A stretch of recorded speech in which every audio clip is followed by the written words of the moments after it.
Coucou, bonjour, bonsoir, bonne nuit à tout le monde. Ça dépend à l'heure à laquelle vous allez nous suivre aujourd'hui.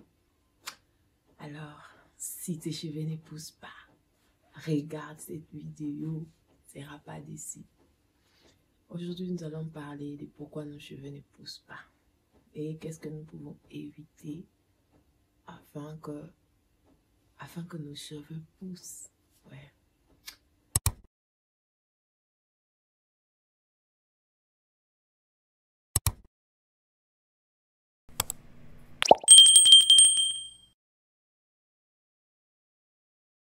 Et la première des choses, c'est l'eau de la douche. Les showers.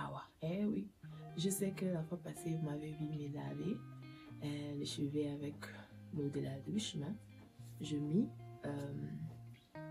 cette tête-là, juste la tête de la douche, la tête-là qui permet de filtrer. Ça filtre le fluoride. Le fluoride, c'est le fluor. Les fluorides, oui, c'est bien pour les dents. En tout cas, ça rend les dents très fortes et tout. Mais c'est vraiment pas bien pour les cheveux. Alors, j'aime quand je vois les gens aller acheter de l'eau à boire dans des boutiques, l'eau qui n'a pas de fluoride pour boire. Au lieu de boire, elle lave avec les cheveux, c'est bien. Oui, c'est bien. Il faut vraiment éviter l'eau de la douche, ce qu'on appelle l'eau dure dans les cheveux. En tout cas, ça n'aide pas. Quand tu utilises la douche tout le temps, comme nous ici, là où on est, on utilise la douche presque tout le temps. En tout cas, il faut éviter. Il faut peut-être acheter, comme ce que je veux l'image que je vais mettre tout de suite, acheter la tête là de la douche, la tête qui filtre des fluorides pour laver avec tes cheveux, même pour le corps, le visage, les gens qui ont un peu une peau sensible, qui est facile à avoir des boutons, tout ça. Alors on doit éviter l'eau de la douche, à moins d'acheter la tête là qui bloque les fluorides. Ok. La deuxième chose, c'est quoi? La deuxième chose, c'est qu'il faut au moins avoir des produits avec lesquels vous nettoyez vos cheveux, les shampoings, les conditionneurs, ce qui est sulfate free, c'est qu'on écrit sulfate free. Donc, ce qui n'a pas de sulfate, par exemple, les shampoings que j'utilise ces derniers temps, j'ai décidé d'essayer ces shampoings ici. Herbalife, Herbal Aloe. C'est le shampoo fait à la base d'aloe vera. On a écrit que ça nourrit et hydrate.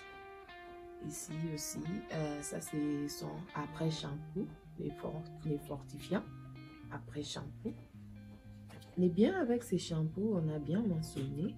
Si je peux chercher ici, côté français, oui, on a écrit shampooing fortifiant sans sulfate ajouté, sans parabènes ajoutés et contient de végétaux. Les microprotéines renforcent les cheveux pour révéler des cheveux plus doux, plus souples et soyeux dès la première utilisation. Ça préserve aussi la couleur. Ok. Ça n'a pas de sulfate, ça n'a pas de parabènes. Ce sont des produits chimiques qu'on essaie d'éviter dans des produits cosmétiques ces derniers temps. Et surtout le sulfate pour les cheveux, c'est vraiment très mauvais. On évite les sulfates parce que selon les études qui ont été faites, on a découvert que le sulfate était en train de bloquer en fait l'enzyme qui dans le corps de la femme ou de l'homme transforme le testostérone, le DTH, c'est une sorte de testostérone, c'est l'hormone quoi. l'hormone un peu comme masculine. Bon, il y a des sortes de testostérone et c'est l'enzyme là, l'enzyme qui convertit les DST au testostérone normal. Cette enzyme, quand elle est bloquée, alors tu te retrouves avec beaucoup de testostérone, beaucoup d'androgènes, ce qui crée parfois l'alopécie. Le manque de cheveux ici, l'alopécie, tout ça, par-ci, il bandit quoi, tu vas il bandit un peu partout, ouais. C'est à cause de ça, à cause du CIF. À chaque fois que vous achetez même le produit le plus moins cher, assurez-vous quand même que c'est de la bonne qualité et surtout que ça ne contient pas les sulfates ni les parabènes. Même pour vos produits de corps, les laits corporels, il faut vraiment éviter les parabènes dans vos produits. Ok. Maintenant, nous allons énumérer certaines choses. Nous allons énumérer certaines pratiques qui peuvent nous aider à faire pousser nos cheveux et à corriger certaines choses. C'est mieux d'aller voir son gynécologue pour faire quelques analyses de sang et découvrir finalement qu'est-ce qui se passe. Oui. Parce que eux, ils sauront corriger ça. Et après la correction, vous pouvez continuer à faire ce que je veux continuer à donner, à énumérer dans notre vidéo. Alors, la première chose que je vais donner comme conseil, c'est le thé vert. Les thés verts. Les thés verts, green tea, green. Les thés verts contiennent une substance à l'intérieur qui aide vraiment, ça aide à la pousse du cheveu, ça restaure l'enzyme là et en tout cas ça régularise beaucoup de choses au niveau des cheveux, ça donne de la souplesse aux cheveux, ça fait grandir les cheveux, en tout cas ça fait, comment j'utilise, ça est juste là. Ça dépend de marque. Tu n'as qu'à aller dans ton store local et avoir le thé vert. Alors, comment on utilise le thé vert? Le thé vert, on va juste prendre un sachet ou même deux. Non, moi, souvent pour toute la tête, je prends 3 sachets comme ça. Je prends de l'eau. Ça, c'est 500 ml. Tu peux prendre jusqu'à 300 ml. Tu mets ça. Ensuite, tu mets de l'eau chaude. Oui. Et puis, ça va diluer le thé. Donc, ça va mettre de la couleur. Vous laissez reposer même pendant 10 minutes.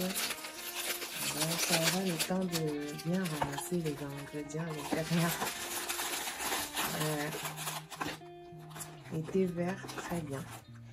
Vous mettez votre thé, dès que ça aura refroidi, vous le mettez là, dans un bottle de spray. Là, vous voyez? Là, ça c'est. Vous les sprayez donc là, vos cheveux, partout dans les racines. Et c'est bien. Deuxième chose, c'est l'oignon. Vous voyez? L'oignon qui est juste là. Yeah. Ça fonctionne, je vous assure. Vous prenez votre oignon, vous l'écrasez, même dans un mixeur, même vous les pilez, même vous les coupez comme vous voulez. Vous les mettez toujours dans les bocals ici. Vous mettez votre eau. Ça va dépendre de la quantité de l'oignon que vous allez faire. Si vous faites par exemple avec ça, je pense que ça peut prendre dans les 300-400 ml d'eau, même 300. Pour ne pas avoir beaucoup d'eau dans la tête. Ensuite, vous les tracez encore ici. Et puis, vous les sprayez encore sur votre tête. Ça fonctionne. Vous les laissez pendant, oui. Et le thé vert et l'oignon, vous pouvez laisser pendant 15-30 minutes avant de laver vos cheveux. Et après 30 minutes, 15 minutes, vous allez vous laver vos cheveux. Et c'est bon. Good to go. Ok. La troisième chose, c'est l'huile de romarin. En anglais, on appelle rosemary oil. Là, j'espère que vous pouvez voir. L'huile de romarin, en tout cas, c'est bien. L'huile de romarin aide pour le repousse de cheveux. Dans mes produits que je vends, ça ne manque pas. Il y a ça. Il y a aussi ça. Les titris, oui, ne manquent pas. C'est bon pour le visage qui ont de boutons, mais c'est bon aussi pour les cheveux. Je vous assure que ça aide, ça fonctionne. Les deux huiles ici sont des huiles essentielles. Quand vous faites vos mélanges d'huile, en tout cas, n'oubliez pas quelques gouttes de ça. Oui, n'oubliez pas quelques gouttes de ça. Vous pouvez prendre quelques gouttes. Je parlerai aussi de comment se débarrasser des lotos ou faire en sorte que la tête soit propre tout le temps. Oui, alors, vous pouvez utiliser l'huile de romarin dans vos cheveux. Vous le mettez partout sur les racines, vous les mancez. Si vous êtes pressé, vous pouvez laver ça après, je sais pas, après 15 minutes, 20 minutes, mais vous pouvez aussi dormir avec. Vous dormez avec, vous faites ça la nuit, vous dormez avec, et puis le matin, vous êtes bon. Vous lavez vos cheveux et vous continuez ce que vous pouvez continuer.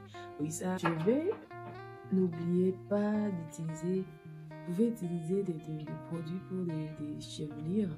Je vois par exemple ici on a écrit les Scalp Oil. Ça c'est la marque Cantu, mais il y a aussi plusieurs autres marques. Et même ce dont moi je vends, et ça ne manque pas en tout cas l'huile de thé. L'huile de thé vert. C'est bien, c'est bien. Ok. Autre chose aussi qui peut faire c'est que tes cheveux ne poussent pas, ça peut aussi être le problème des déficits en zinc. Peut-être que tu n'as pas trop de zinc dans du corps. Ça aussi, les zinc d'abord ça aide pour le système immunitaire.